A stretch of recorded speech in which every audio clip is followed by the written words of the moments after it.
Hello, Degens. Good morning, good afternoon, good evening, however you're listening, however you're watching. Welcome. I am, of course, the perfect one, AJ, and today is May the 1st, 2022. And you know why I'm live here on the 22nd, on 2022, May 1st? Because I was looking at the slate today, and the slate is just unbelievable, bro. Like, as a degen, as the perfect one, I looked at this and I was like, this board is too beautiful. I can't just sit here and talk to Noah. I got to talk to everyone about it. So if you're listening, if you're watching, welcome. Please drop anything in the chat. I'd love to talk about it. We today are going to be covering NBA, MLB, and a little bit of NASCAR because it's Sunday and I love my NASCAR. There is nothing better. Well, except maybe a baseball game that takes 3 hours, but a good pitching battle. But ooh, NASCAR, just watching those cars go round and round, it is a good time. But hey, let's stop wasting time. Let's get into the numbers. Let's get into all of it. Starting off today, round two, NBA action. It's packed right now. And you look at these games and you're like, oh, that's a good game. That's a good game. Of course, they're good games. It's the playoffs. We are in to the point where it matters. Let me go ahead and pull up my screen so you guys can see what I'm seeing here. Let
Oh, yeah, you can hear me now, I bet, huh? That's awesome. You love going live for about 45 minutes and being dead. One team shout out. Thank you for the heads up there. I do appreciate it. Now you can hear me probably. And now I would love to answer your question. NBA. Yeah, I love the NBA today. I love the NBA today a lot. What do I like in the NBA? Let's go into it. We covered it a little bit earlier in the show, but we'll talk about this all day long. The Celtics today. Let me get to the games real quick.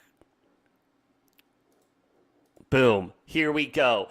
Milwaukee and the Celtics. Obviously, I already have the Celtics minus the 4.5. I love the points there. Milwaukee has been a solid team this season. They have been playing extremely well. However, when I look at that team compared to the way the Celtics played their last season, I do not see a Milwaukee team that is ready to fire on all cylinders and really ready to get it going. Whereas the Celtics, they have hit their stride at the right time of the year. They are moving it along. They are getting the ball in the basket, playing extremely defense, trying hard on defense, and that's going to be the biggest issue with these guys being paid millions and millions of dollars to play a game. Oh, and you'll see here, some sites have it at 5 points now. This is on Action Network, where I get a lot of my research from. Along with that, 54% of the bets, 67% of the money still on the Celtics, looking as a big public favorite. If you are a person who likes fading the public, this is going to be your time to do it. Take the Bucks, take the money line, take all that money. But give me the Celtics minus the 4.5 or the 5 or whatever the hell it's at this time. Along with that, we also have Golden State and Memphis. Golden State Warriors are that's probably, I hate to say it, probably my lock of the day. I mean, the Warriors minus that 2.5. That is such a nice number right there, nice and juicy. I'm about it. As we get a nice sip of water there. You know, while I'm here, let me go ahead and take a look at something. Player prop, Steph Curry at plus 475. What's his points at? 27.5 over at plus 100. That line's going to move here in a second. I really don't do a lot of player props, but 27.5. What do they have his total threes at?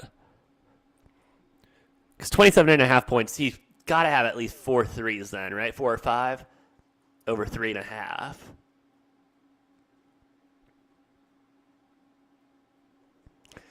Grayson Allen over 10 points should be a lot. Ooh, I didn't even think about Grayson Allen. Grayson Allen over 10, that is a lock. And hey, one team, if you there's a FanDuel Sportsbook, if you have it or haven't, if you've looked around in there, you should check it out. They've got this one thing. It's called a player performance double, and so it takes something the player's doing, the team to win, and then gives you the odds. So one of the way I found out about it was Steph Curry double-double and Warriors to win, and this was at the beginning of the season. That was at plus like 475, and I couldn't believe that it's Steph Curry double-double and then Warriors to win was going to be that juiced that high, but I took it, and we're looking good now. So definitely look at those player performance doubles over on FanDuel. One of the reason I brought it up, Grayson Allen, they do a lot of like Chris Paul to score 25 and to win, or Devin Booker to score 25 and to the win. So they probably have Grayson Allen over 10 points, like 10 plus points and to win at plus 275, 375 or something. Better than, I mean, I'll try to pull it up, but I would assume Grayson Allen over 10 points is probably like what, minus 175, 200. I don't see a lot of, like, I wouldn't see a lot of value there, but you go ahead and you parlay that with that double. And there you go. And that's the thing. It's essentially the same thing as a same game parlay, you know, taking those player props and everything and doing that. But with the same game parlays and stuff, you are kind of limited because you have to do exactly what they tell you. Whereas those player performance doubles, they'll give you a little bit more leniency. It won't be over 10.5 points. It'll be 10 or more. It won't be over 7.5 threes. It'll be over five or more threes. And so definitely keep an eye on that. The NBA has been unreal. Well, I mean, oh man, I want to talk about the Suns. I want to talk about the Suns so bad, but they don't play till tomorrow. Suns Mavericks. That is going to be a hell of a matchup, along with the 76ers and the Heat. I will say, as bad as the first 2 rounds were for the NBA, going from play-in tournament into the first round, this is where it actually kicks up. This is where the NBA actually steps in and starts doing what they do, and that is letting the best in the world do what they do. With that being said, I still don't think there's any reason that over 73% of your league should be in the playoffs. But again, that's just me. I'm not a basketball guy. I don't know what you want me to say. What else do we have on the docket today? It's an early slate today with the last game of the Sunday Night Baseball. The Philadelphia Phillies going against the New York Mets. It's one of those scenarios. It's a real damn shame not both of these teams can't lose. Because, first of all, who likes the Mets? The Mets suck. All right, I'm not a Mets fan. I will never be a Mets fan. I will never bet on the Mets. Well, I did bet on the Mets, and I felt sick to my stomach, but that's another issue. The Philadelphia Phillies, though. What are we doing, Phillies? What are we doing? Are we trying to play baseball? Are we trying to just stay 500 and see how long we can stay 500 at 11-11? Are we going to continue to fold in first fives and give up easy runs that we don't need to give up? Are we going to learn how to throw strike? This is a real question, Phillies. Are we going to learn how to throw strike and strike out a batter? Because that's not what I'm seeing out of them lately, and this pick disgusts me. This pick that I'm about to make disgusts me. You've got Zach Eflin on the mound for the Phillies. You got Scherzer on the mound for the Mets. What's the line? Yep, plus 160, minus 180, minus 1.5 at plus 120. Let's go ahead and take a look at that first five real quick. Phillies plus the 165. Mets minus 200. Give me the Mets minus the half in the first five at minus 130. I think they're going to have a batting practice with Eflin. The batting lineup has not been announced yet. That's why over here we're not seeing the full tracker. God, I hate this game. But we're going to go with the Mets.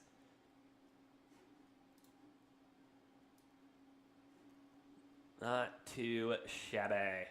Now, if I clean this up a little bit, because I know I have some stuff in here, I should be able to parlay all of this together and see what happens.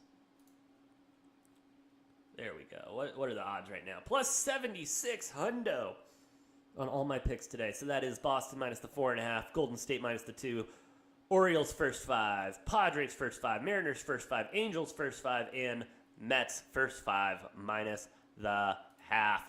That's not a bad parlay there. You throw a unit on there. You throw half a unit on there even. And if it actually hits, hey, you're looking really, really good. But if you're also like me and hate parlays and hate losing parlays by one or more legs, you got to look at round robins here. Round robins are essentially, it takes all of the teams that you selected from that parlay and makes it into multiple smaller parlays. And so right here you see round robin by twos from 7. So meaning from 7, there were 7 games selected, 7 winners selected, and it will round robin it by twos. So it's going to take those 7 bets and group them into different two-leg parlays until all of the possible combinations are out. So if you look right here, that would be 21 total bets. So from the 7 teams that I picked, it is grouping them by twos to create 21 separate bets for me. Meaning, if I get 1 game wrong, I get 2 games wrong, I even get 3 games wrong, there's still some parlays that are live that can still hit and win me back a little bit of my money. Now, I'm not going to make back what I initially wagered, or I might make back a small fraction of it, but I'm still getting back a little bit of money. And so right over here, if I wanted to, I would just put 1, and that would place $1 on every single one of those parlays to make my total wager a $21 wager. And that's the other thing with round robins. You do not just put a flat number down. You have to essentially do a little bit of math, put a little bit of effort in, because if you go in, you know you want to wager a total of $500, and you just put $500 in on the round robin, yeah, that is a $10,500 parlay, and I do not have that type of money to be wagering right now. So when you are round robining, please make sure that you know that you are wagering on each individual parlay and not just the wager as a whole. That's why when I do round robins, I honestly just throw maybe 50 cents or 25 cents, because I'm not doing it from 7 teams either. I'm usually doing it from 15 or 20, and so that's a lot of bets. That's a lot of bets. Well, with that being said, I'm going to go put this parlay in real quick, hopefully make some money, get to the sports book, put some bets in, and enjoy this beautiful Sunday afternoon watching nothing but sports. Noah and my co-host Noah will be live with me next time, hopefully tomorrow night, Monday night, recapping everything that is sports from this weekend and what we have to look on to. NBA Round 2 preview, some NHL talk. Yeah, we got NHL playoffs coming up, eh? Hey, we got some NHL playoffs coming. That'll be fun. Stanley Cup playoffs, one of the best times. I mean, playoffs in any sport is good, but playoff hockey is just something else. But till next time, remember, you don't have to bet the whole damn board, but you damn as well might. Have a great day, and we will see you next time on Degenerate.